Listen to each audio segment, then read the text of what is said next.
Welcome to this explainer. We're diving right in today because we are going on a high-stakes, microscopic journey through the human body. We're going to deconstruct step by step exactly what happens when tobacco smoke enters the human biological system. It's a fascinating, albeit pretty dark, look into how a single habit can trigger a massive chain reaction across nearly every major organ system we have. We'll be tracking the smoke's path from the very first inhalation all the way down to the cellular damage. But before we zoom in on the microscopic level, let's anchor ourselves with a staggering macro-level statistic: 1 in 5. Now, we all know people who smoke typically die at an earlier age than non-smokers, but the scale of this is what's truly mind-blowing. In the United States, 1 out of every 5 deaths is directly linked to cigarette smoking, 1 in 5. Grasping the sheer magnitude of that mortality rate is absolutely crucial before we look at the specific biological mechanisms that actually cause it. So, how does it all happen? Well, here is our roadmap for today. First, the anatomy of a puff. Second, the addiction loop. Third, the cardiovascular crisis. Fourth, destroying the lungs. And finally, DNA mutation and beyond. Let's get to it. Section 1. Anatomy of a puff. What exactly are we lighting on fire? Let's focus on the inciting incident, that exact moment the tobacco leaf and its added compounds begin to burn. It seems like such a totally mundane act, right?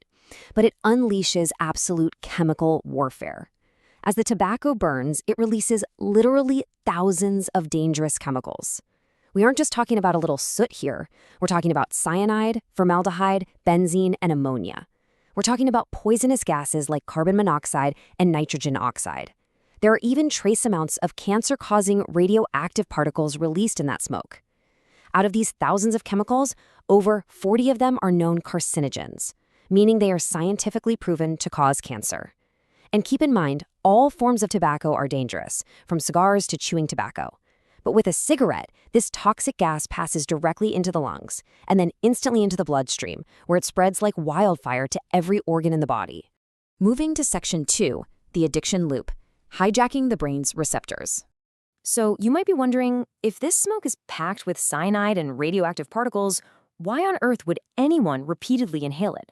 The culprit is nicotine, a highly addictive chemical found naturally in the tobacco leaf. Here's how the trap works. Step 1, you inhale the toxic smoke. Step 2, the nicotine hitches a ride on that smoke and instantly flows right into your bloodstream. Step 3, it races up to the brain. Step 4 is where the hijack actually happens. Your brain reacts to the nicotine by inducing a highly pleasurable feeling. But here's the vicious part. Step 5. When you repeatedly expose your brain to nicotine, it adapts. It gets desensitized. The trap snaps shut because now the brain craves more and more nicotine just to feel a baseline level of normal. You aren't really smoking for pleasure anymore. Your brain has essentially been tricked into needing a poison just to function emotionally. Section 3. The cardiovascular crisis. Systemic blockages and pressure. Once that smoke is in the blood, it mounts a massive systemic attack on the heart and arteries. The damage begins the exact second nicotine hits your adrenal glands, stimulating them to release epinephrine, which you probably know as adrenaline. This is a massive hormonal disruption. It instantly spikes your blood pressure. Suddenly, your heart is forced into absolute overdrive, dealing with this artificially induced stress. It's pumping harder and faster than it naturally should, all while being fed oxygen-depleted, toxic blood. But the pressure isn't the only problem. The physical structure of your blood vessels is under attack through a process called atherosclerosis. Nicotine and that poisonous carbon monoxide gas act almost like sandpaper, literally injuring and damaging the lining of the inner walls of your arteries. Because the walls are damaged, fatty deposits called plaque begin to build up right at those specific injury sites. Over time, these plaques get large enough to significantly narrow the arteries, severely reducing the flow of life-saving blood. In all those narrowed arteries and reduced oxygen levels, they lead to severe cardiovascular casualties. If atherosclerosis narrows the arteries supplying the heart muscle itself, that's coronary artery disease, which massively increases your risk for a heart attack. Plus, the smoking causes platelets in your blood to clump together, spiking your risk for deadly blood clots. The plaques can also block the large arteries in your arms and legs. That's a really painful condition called peripheral vascular disease. The structural damage can even cause an abdominal aortic aneurysm. That is a terrifying swelling or weakening of your aorta right where it runs through your abdomen. It's just a relentless systemic assault. Which brings us to Section 4, destroying the lungs, the war for the airways. Let's trace the air down the windpipe or trachea and straight into the bronchial tubes. This is going to uncover a phenomenon you've likely witnessed yourself: the smoker's cough. Lining your bronchial tubes are tiny, hair-like projections called cilia.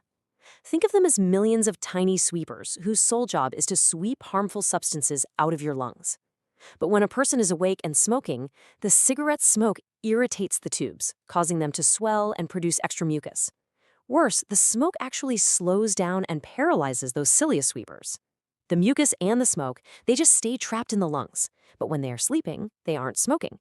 Some of those cilia recover. They wake up, realize the lungs are full of toxic sludge, and furiously start pushing the pollutants and mucus out.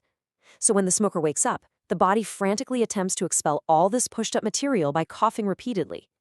Over time, as those sweepers eventually die and stop working altogether, the airways become permanently clogged with scars and mucus, and that develops into chronic bronchitis. Moving even deeper into the lungs, the air travels from the bronchial tubes into thousands of tiny air sacs called alveoli. This is where oxygen moves into your bloodstream and waste carbon dioxide moves out. But cigarette smoke heavily damages these delicate little sacs, making it harder and harder for this crucial gas exchange to happen. Over time, so little oxygen reaches your blood that you develop emphysema. It is a severe condition characterized by sheer mechanical failure of breathing. It's terrifying, really. Patients literally have to gasp for every single breath and often must wear an oxygen tube under their nose just to survive. When you combine the scarred, clogged airways of chronic bronchitis with the destroyed air sacs of emphysema, you get this ultimate respiratory diagnosis: COPD, or chronic obstructive pulmonary disease. The crucial takeaway here is that COPD is a gradual, progressive loss of the ability to breathe, and there is absolutely no cure. The damage done to the lungs' intricate architecture is entirely irreversible. Section 5, DNA mutation and beyond. Breaking the cellular code. For our final section, we're pushing into the climax at the microscopic level. In a healthy body, cells grow, make new cells, and then naturally die. This perfectly balanced process is directed by the genetic material inside every single cell, our DNA. But when you smoke, those 40-plus toxic carcinogens we talked about earlier, they directly attack and damage the DNA in your healthy cells. They literally break your genetic instruction manual. And because the instructions are ruined, your damaged cells start creating new, unhealthy cells that completely refuse to die.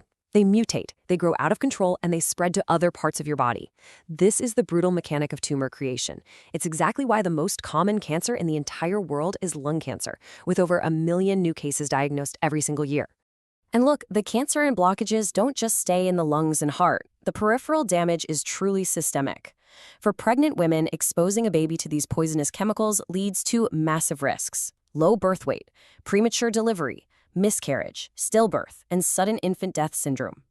Even breastfeeding is compromised, as nicotine passes right through the breast milk, causing rapid heartbeat and vomiting in the infant. For adults, the systemic and immune risks are just as dire. We're talking low bone density and increased hip fractures for women. We're talking severe gum disease leading to tooth loss. It causes immune system dysfunction, delayed wound healing, and even sexual impotence and infertility in both men and women. Literally, there is virtually no system in the human body spared by this smoke. We've spent this explainer detailing the absolute devastation tobacco causes, how thousands of chemicals hijack our biology with every single puff. But when you look at the sheer amount of poison introduced and the massive scale of the attacks on our heart, our lungs, and our very DNA, perhaps the question isn't just how smoking kills. Given how long it takes for these diseases to finally break us down, the real question is, how astounding is it that our human bodies fight so incredibly hard for so long to keep us alive in spite of it all? It's a tragic, yet awe-inspiring testament to human resilience. Thank you so much for joining me on this explainer today. Keep learning, keep analyzing, and I'll see you next time.